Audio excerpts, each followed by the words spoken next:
understand ndio hayo. Of course today we want to do something different from what we have been doing. Hii show tumekuwa tukifanya na the language that people understand, lugha ya Kikuyu. Most of our viewers wanaielewa na hivyo, but we have decided to do something just small, a short clip of like 5 minutes or something like that. At least tuongee na ile lugha watu wengi wanaelewa, and especially mavijana. Kwa mkiniambia Kihara, hizi show zako unafanya na Kikuyu, some of us to understand, ni wafanyie at least kitu kidogo na the language that we both understand. Ndio kama unataka kuwekelea ndani ya farming, at least ukuwe na idea, ukuwe na know how ya nini ninawekelea, and the kind of challenges that you will come across, na ujue vile unaweza zi overcome. Especially wachane niwaambie mavijana, kama kuna place pesa imebakia ni in farming. But how do you start your farming na ikuwe successful bila kupitia challenges mob, na hata ukipitia hizi challenges how do you overcome? So today we are looking at mushroom farming. Tuko na mdem myang, huyu ni farmer ameamua. Actually hayuko Ushago, kwa Kiambu County place inaitwa Gachie, and she's doing very well in mushroom farming. So today we speak with her, at least atuambie tukitaka kuanzia farming ya mushroom tutaanzia wapi, what do we need to have so that tukianzia tukiwekelea kwa biashara ama hii farming ya mushroom ikuwe successful. So we have two types of mushroom. One is button, na ile nyingine inaitwa oyster, lakini today we will be looking at white button mushroom farming. So tegea hapo kidogo tusikie kunaendaje, alafu then by the time tunamaliza utakuwa unaniambia kama utawekelea ndani hii farming ama utaamua kuendelea na hustle yako ya kawaida. So we meet Sarah. Sarah, is vipi? Uko fiti? So Sarah, you just introduce yourself and then tell us the location of this place and what it is that you do here. Okay, my name is Sarah Njeri. Maina, Njeri is my surname, Maina is my husband. Yes. This place is called Gachie. From Nairobi it will take you 30 to 45 minutes drive to this place. So it's approximately near Nairobi. And this year we are doing our button mushroom farming. Yes. In a rented house. Sarah, na among zile vitu zingine zote ungefanya, wewe ni kijana. Hizi kulinganisha na farmers wengine, kuna farmers wengine wewe amekuwa akifarm for so many years. Yeah. Wewe ni kijana. Sijui kama ulisomea farming shule ama farming nika interest kali grow ukiwa kwa hustle yako. Why did you decide to do farming and what did you do in school? Okay, in school I did agriculture as part of my subjects that I had, and I did very well in agriculture, but I didn't have the interest of being a farmer. I never thought at one day I'll be a farmer, a real farmer. Hata hiyo farming ya vitabu. Sasa huu mkulima analima kwa ground. I never thought that would come to dawn in my life. But sometimes back in 2016, I was watching someone do their documentary on mushroom farming, and that is when I became interested. Yeah. Kama utaanza kulima. So wewe number one, ambia watu kwanza wewe ni mwalimu. What did you use to teach in school? Okay, I'm a trained high school teacher for history and Kiswahili. Yeah. Alafu kaangalia hiyo life ya kuwa modern kidogo ni noma. Tukakuja farming. So when mimi tuseme nataka kuanzisha farming ya mushroom, what do I need to have and where do I need to start? Okay, mushroom farming, somehow you need to have a site for the first thing. That is requirement number one, because you need to either construct a house. If there are no constructed house ready for you, you need to do the construction yourself. You can either decide whether to do a semi-permanent house where you can use the mchanga, ile ya matope, ile nyumba tunaita ya matope hiyo. The normal house zinajengwa huku Ushago. Zile za Ushago, lakini of late siku hizi watu wa Ushago pia wame-upgrade. You never find them easily. So you can use the matope house, the mud house, ama you decide to do the stone house, because if it's your land, you can decide to do something permanent. Kitu permanent sky yako. Haya, umejenga hao. Na tumesema si lazima atiwe ni hao permanent. Kama una capital enough, tafuta mbao, tafuta rafters and then do the matope thing and you are good to go. Chimba mchanga hapo nje, changanyisha sijui wanaifanya nganje, kama nyata hata kama una mabati unaweza ekelea nyasi. Unaweza ekelea nyasi ama unini na gunny bags. Unajua gunny bags? Zile ngunia za kutengenezwa na sisal. Those ones. Zidunge juu. Makongwe. Uwekelee juu. From there. Uko na structure sasa. What else do you need? To mushroom farming? You need water. Water is very essential in the first stages of compost making. A lot of water is required. Then from there, we also need polythene bags. We are going to put your substrate for the spawning. when you talk of the polythene bags, why we don't, okay, there are so many kinds of doing the farming. There are those who opt not to put the substitute in the plastic bags, but we prefer the plastic bags due to control of diseases. Because if you have one plastic bag that has been infested with some disease, if, for example, you are using the trough way, where we have all of them, you just come and place your hay there and the substrate, and then you do the spawning, the diseases can easily spread very fast. So for you to control it, you just need to put in the bags. If one has the disease, you just need to remove that bag outside, and there you go. The diseases are controlled. Sawa. Tunarudi tuangalie the way you're supposed to prepare your compost, because umesema ni kajani, lazima uitengeneze vizuri, to make at least to make a good product. So we take a short break, and then when we come back, we look at how you're supposed to make your compost. Hapa nimeambiwa si ati ni mchanga tu unachukua unawekelea. In compost si ati unaenda unachukua manyoya ya ng'ombe ama ya mbuzi unakuja unachanganya. There is a special way you're supposed to do it. How are you supposed to do it? We do this after the break. Don't go too far.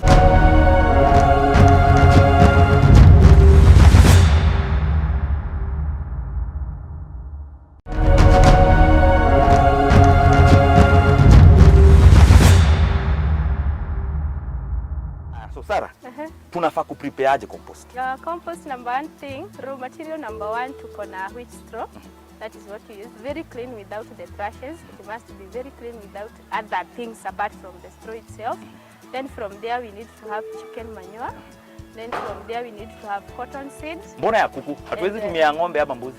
Kwa sababu chicken manure is highly nutritious as compared to these other types of manure. So then we need to have cotton seed. Cotton seed is used in supplementing proteins, and gypsum. These ones are used in the latter stages of the compost. Gypsum tunajua ni ya kujenga. Mbona tena tunahitaji gypsum hapa? Gypsum unajua ukijenga, kwa ujenzi unatumia gypsum kufanya nini? Kuweka ceiling juu. Hizo tunakanga kama hardboard huko juu zina design. Sasa hapa kwa compost tunaitumia na kudesign club interior. Why specifically a club and not anything else? Juu ndio tumezoea kuona. Afadhali kusema kweli. Okay, so hapo tutazungumzia baadaye. So why you use gypsum is mainly for controlling moisture. That cause I told you in the initial stages of the compost making, use a lot of water. But later on, in the latter stages, you don't need a lot of moisture. So for us to control that moisture, that's why we put gypsum. So we start with chicken manure. You coat it with chicken manure in the initial stages. No, you're putting this on top of the haze. You turn. Afterwards, you put molasses. You know the molasses that is given to cows? That is what you use because molasses is rich in sugars. So the sugars will help in fermentation. They are going to make the compost ferment very fast. And then later on we add the cotton seed. This is for adding protein. So tutaanza na nyasi yenyewe. Nyasi tumesema the best ni ile ya ngano. Ya ngano. So ngano imeharvestiwa, tunatengeneza hizo haze. We come with it. Tunaitengenezea place. Ya maji. For like how many days? Patia maji? Like for 6 days. 6 days. Hiyo ni nyasi peke yake. Nyasi peke yake. And then we come and add the chicken manure. The chicken manure. Tunachanganya. Kuna ile measurement tunafaa kutumia ama ni? Kuna measurements. Depending on the number of haze that you have is what will determine the number of raw materials for the mixture you are going to use. For example, for mine I had 250 bales of hay. So I had to use 16 bags. So mtu afanye hesabu, if 250 is equal to 16, what about one hay? Unafaa kuweka manure inatoshana aje? Waache wafanye hesabu, si ndio? Then after kuweka manure, we continue putting watering and turning. They are called free turning. When you are not adding any raw material to that compost, we call it free turning. Inakuja inachanganywa, inageuzwa, then you continue with the watering. But as the process continues, tunaendanga tukireduce maji. Because initial stages inakaa hakuna hata maji utaweka kidogo. Utaacha tu yenyewe iferment yenyewe peke yake without the watering. Then after the chicken manure, that is when we add molasses. We're looking at how many days? We are looking at tuliweka manure after 6 days. And then tuka water na free turning without adding anything else apart from water. And then tuna reduce maji. Then the molasses strike after how long? After 4 days. After 4 days since tuweke chicken manure. Tumeweka molasses. And then we continue. We continue the watering kidogo kidogo, na si maji nyingi kama ile tulianza nayo. and then afterwards ndio tunaweka molasses ya kuhasten the fermentation stages. Hapo pia tunaongeza maji kiasi, and then afterwards like 2 days, not 2 days but 2 weeks, tunaongeza cotton seed and gypsum. Cotton seed and gypsum. Hizo utaziweka pamoja? Hizo tutaziweka pamoja. And you said in the 250 hays that you had, uliweka 4 jerrycans of molasses. Hiyo ni ile ya 20 liters. So that is about 80 liters. Ulimwagilia. Then after 2 weeks tukakuja tukaweka cotton seed bag 4 bags. Na gypsum 2 bags.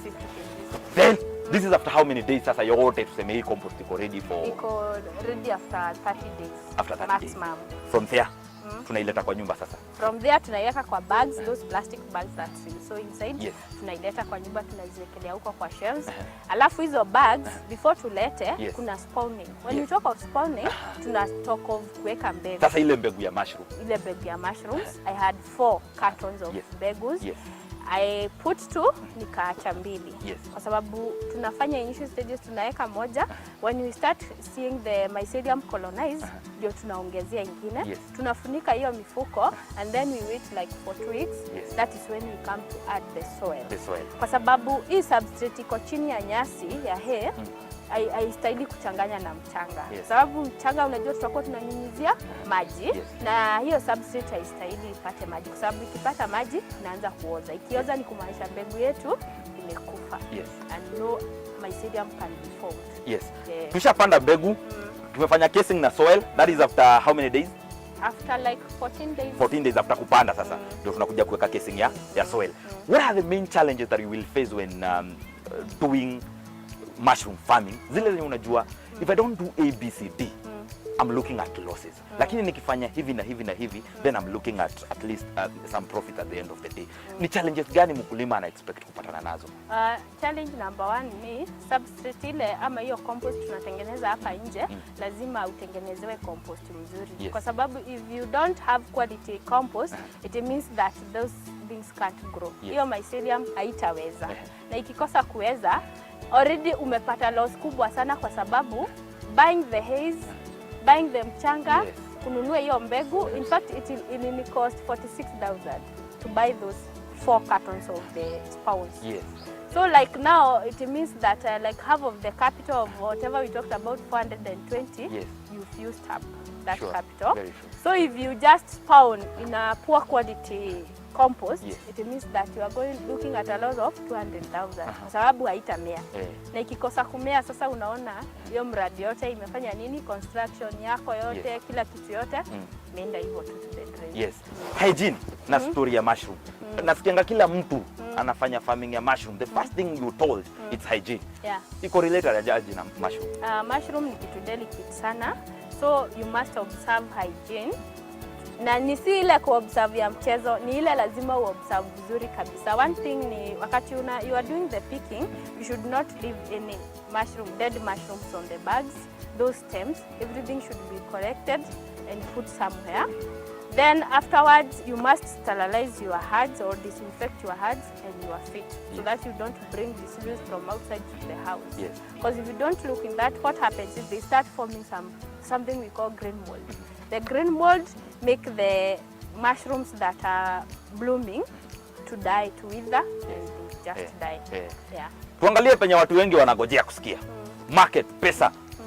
When I have kapanet kaaka, I'm looking at how much. Nina tuseme vile umetengeneza kanyumba kako. Ulipanda na 250 bales za hay, kwa kuja ukaweka 4 jerrycans of molasses na cotton seed yenye uliweka, gypsum.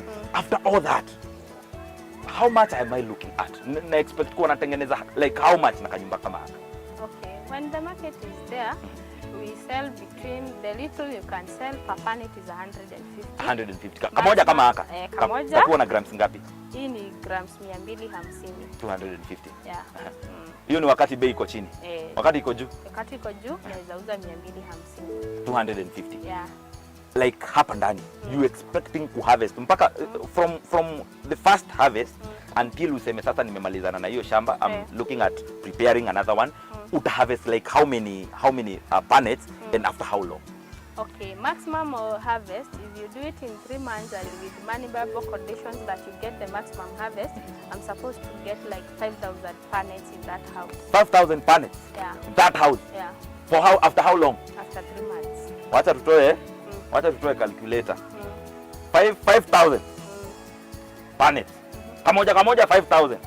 Bei ikiwa mbaya kabisa wakati soko ni mbaya ni 150. So we're looking at 750,000. Kwa kanyumba kakurentisha. Yeah. Wakati bei ni mzuri kabisa. How much? 250. You're looking at 1.2. Na ulitumia 420.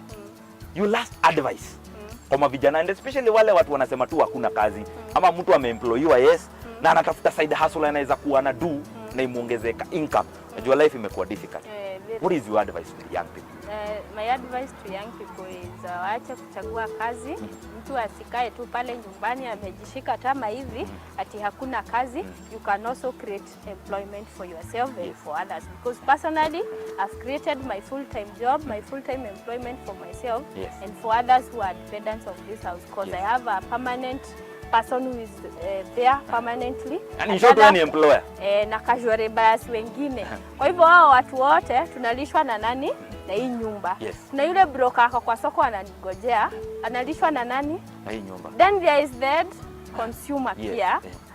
Pia anatucreatea nini? Kazi. So for these young guys, don't sit in the house and say I'm a graduate, I did this and this, there are no jobs. You can still think of something else to do apart from white collar jobs. Kabisa.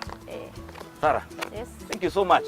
Habari ndio hiyo, like you've heard, kama una job ama uko na job na unatafuta side hustle, hakuna story mingi. Mimi ushinda nikiwaambia the only way to go is into farming. Today we were looking at what we call button mushroom farming. Na umesikia vizuri sana. Kanyumba Kasara alirentisha. I think it's a 1 bedroom and it's in town. Place inaitwa Gachie Kiambu.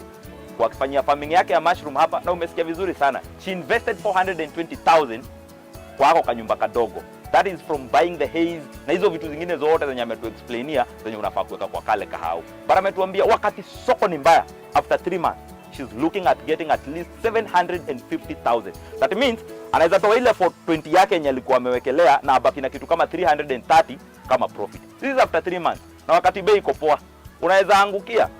Atuambia vizuri sana, 1 punnet of 250 grams anauza at 250 shillings wakati bei iko sawa. And it can even go more than that. Akiuza hivyo, at least in those 3 months she's making 1.2. Hivyo ndio unakuwa millionaire. My friends, there is no way you can make that kind of money with employment. It's only in farming that you can be able to do this in 3 months. Kwa hiyo time nyingine, tuko na mkulima mwingine ndio tusome kitu kingine, si ndio? See you then. Bye.